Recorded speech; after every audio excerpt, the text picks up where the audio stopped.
Are you tired of modern technology? Do you long for the late 90s and early 2000s?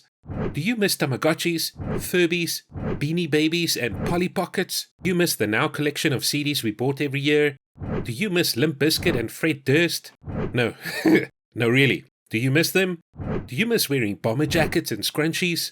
Do you miss collecting VHS tapes and using wired phones? Do you miss that internet connection sound using dial-up?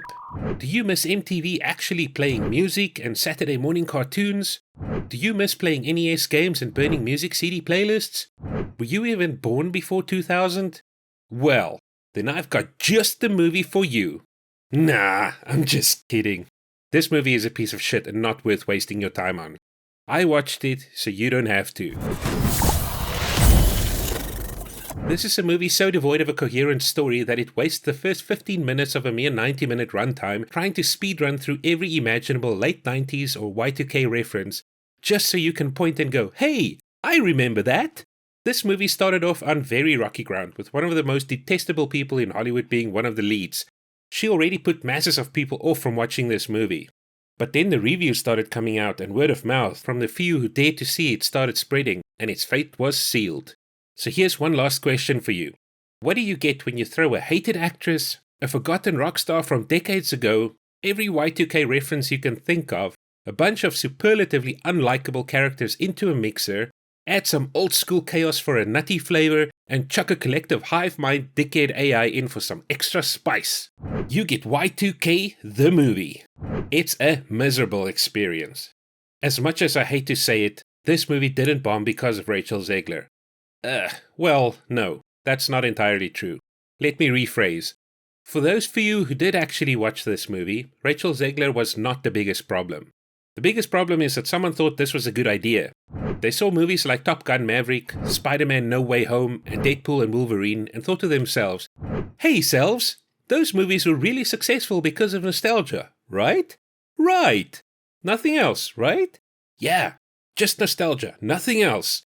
It was all about those warm and fuzzies when the nostalgia hit. And then they just left it there. They decided that this movie would be nostalgia and nothing but that. Story and characters be damned. They were gonna force feed us nostalgia if it meant beating us over the head with it for 15 minutes straight, even before starting any semblance of a storyline for this movie.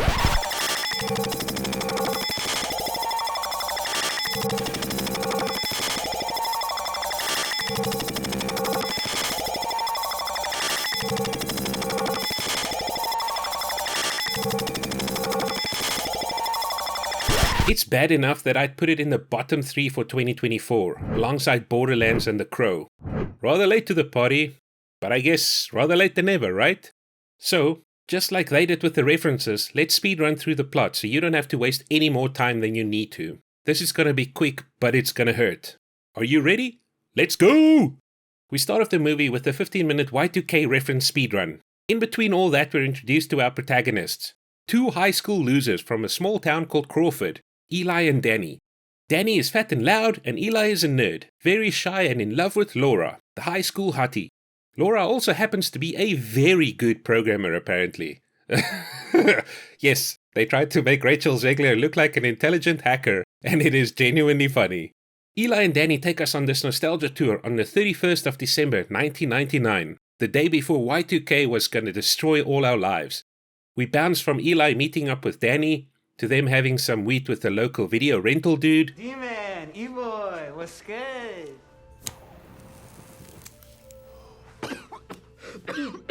Gets my brain flowing, for real. I start thinking about some crazy shit. Kleenex, that's another one, because that's a facial tissue. To getting clowned on by some awful freestyle rapper gang thing. This fucking chubby motherfucker, yo quiero Taco Bell, so bet he ate the fucking chihuahua. You slow like molasses, my flow is the fastest. To them bumping into Laura and her crew at the local 7-Eleven.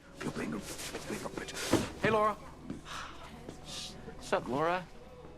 Feliz año nuevo. 2000. Where is it? Right, where are the flying cars they promised us? No, that's illegal. Naughty, naughty girl. To show us just what losers they are, they rented Junior to watch for New Year's. Missed opportunity from the filmmakers here. They should have gone with some awful VFX movie from the late 90s like Johnny Mnemonic, The Lawnmower Man or Virtuosity. Anywho, Danny convinces Eli to go to the party, because Laura will also be there. Some alcohol and more Chumbawamba than any movie needs later, they get to the party. The usual shenanigans with cool guys and nerds at such parties happen, until the music stops and Danny puts the thong song on. Yes, that song's a song. He sings and dances to it, people join in, and now he's popular. Midnight hits and everyone gets kissed except Eli. But that's okay, since shit's about to get real now, so no time for that anymore. Anything electronic, or electric for that matter, goes insane and starts killing people. We find out later that it is in fact because of some Y2K glitch that this is happening. This is the main premise of the whole movie, but it is stupid as fuck. For one, we're supposedly in 1999. The internet barely exists and connected devices are yet to be invented. So how are all these devices talking to each other? Wi-Fi is barely a thing yet. Anywho, the things, let's just call them robots, then start to wipe out the whole town. Danny gets killed in the house and they decide to make their way to some old mill where the local weed smokers congregate. Farkas, the really bad rapper, then dies skating and the characters all try their level best to make us hate them as they make their way to the mill. I know Big Nut got murked or whatever, but you gotta keep your fucking cool. Fuck you. Okay, fuck you too then. God. Our friends are dead. Or were they just your fuck buddies? That's like racism against machines. Got any herb? If I did, I wouldn't waste it on you. At the mill, Eli's PC shows up, not trying to kill them for some reason, and through the PC they figure out that it's a global conspiracy to enslave humankind, thanks to a convenient presentation by the hive mind AI thing. And let's do this thing. But why? These fucking human assholes have used us long enough, and now we're gonna use them. Their stupid fucking thoughts make us stronger. And once we've sucked these fuckers dry, it's off to the next shithole town. You're going to like the singularity. I guarantee it. It's all going to start from their little town.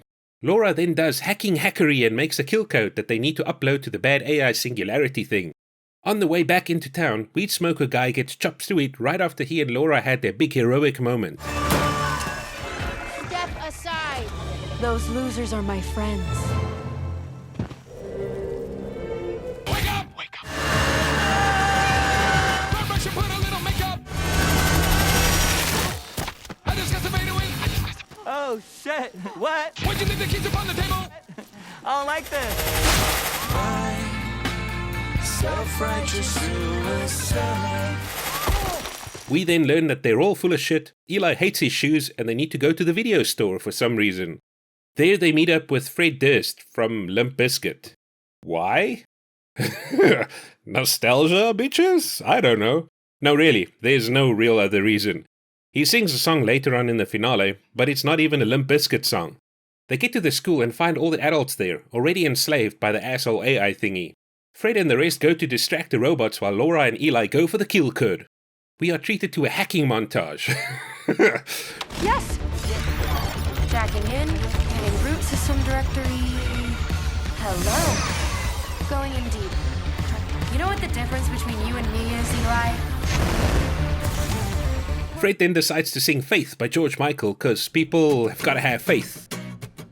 Or something like that. I don't know. None of this makes any sense. Laura beats the AI and they win. Robot apocalypse ruined. Goodbye. Eli gets the girl and we jump 5 years in time. In this reality, Fred Durst was crazy successful, then became a tech entrepreneur and is now a senator. For real. We go to Danny's grave because we're supposed to be sad that he died. We then get a sequel tease and that's the end of that.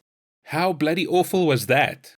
Apart from the incoherent story that makes very little sense, the characters were just the worst. It's as if the filmmakers went out of their way to actively make you hate each of them, but then also want you to care for them or feel bad when something happens to one of them. I don't think so. If only the robots could speedrun through killing off all the characters, they would have saved us all a lot of suffering. Is this worth your time? Absolutely not.